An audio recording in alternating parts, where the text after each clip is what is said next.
will sehen, oh mein Gott, dass du mich erschaffen hast für dich zu erkennen und dich umzubieten.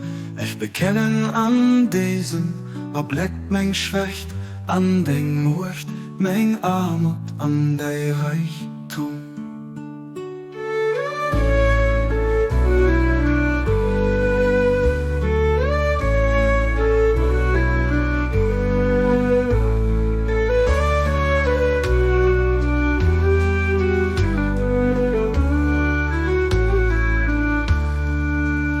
Es gibt keinen Gott außer dir, dem die Hälfte angefroren, dem durch sich selber aus.